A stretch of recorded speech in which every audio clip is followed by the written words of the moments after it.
vakesyö tuolla ensin. Mä voin esitellä tän nyt alkuun. Mä ostin tän kesällä ja tätä on nyt hitsailtu tässä muutama kymmentä tuntia. Sitten mä hain puhtaan leiman tähän. Vähän vaihteli pikku osia tohon. Se tuli valmiiksi. Sitten sillä pitää ajalla pari päivää, jos mä kyllästyin jo, niin sitten piti tunkea sisusta täyteen kaikkea kaidopaskaa.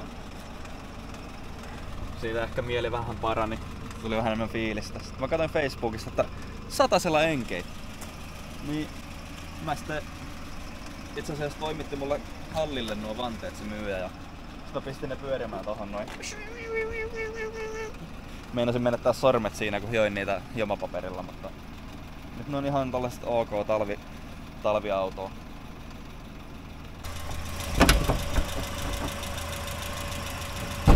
Tuohon 600 kuutioinen voimanpesä. Tällä menee vaikka voima ei lopu kesken, vaikka kytkin luistaakin pikkusen. Pitää se tossa ensi viikon alussa vaihtaa. Vähän vituttaa. Mutta tänne tehtiin semmoset kuin venttiilien säädöt ja uusi akku ja uusi termostaatti. Niin se oli siinä. Se on puhtain papereen leima. Lukku kiinni. Onks tää se jätkä, joka ratsastaa kilpikonnilla? Mä oon just se jätkä. Jumalauta. On rehti kaveri. Onko se jätkä, joka on vähäkyrrästä läski? Läski ainakin, mutta en mä muusta tiedä sitten. Joo. Mikä on sun mielipide Mastasta? No, Pohjoismaiden suosituin japanilainen selvästi näyttää olevan. Että jos katsoo tuohon mitä tuossa lukee. Jos tuut täältä takaa oikein kattoo, niin on kyllä joku ihan vitun sokea jätkä laittanut sen tuohon. Se on ainakin 5 senttiä vinos. Ei, mutta se on vähän semmonen JDM-juttu. Ei, mutta se pitäisi olla oikealla niin. Niin, tää on tommonen suomalainen JDM-auto, niin se on laitettu tolle Suomen puolelle. Niin.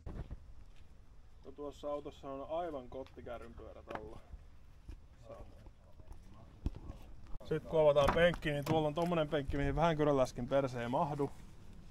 Sitten meillä on tämmönen erottinen kartingratti.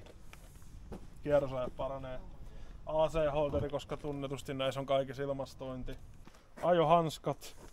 Nopeudet kasvaa semmoisiksi, ettei vaan vahingossa käsi lipsu ratista. Ja siellä on sedanin korjausopas. Tulee korjailtua ja mummon perintätyyny näyttää olevan siinä. Moottoriöljyä, kun nämä vankkelimoottorit kuluttaa sitä öljyä aika paljon, että sitä pitää laitella välillä lisää. Silloin jumalauta NGK:n tulpanjohdot. Kato, on meinaa, niin nyt on pelit ja vehkeet taas kunnossa. Hyvä tuota.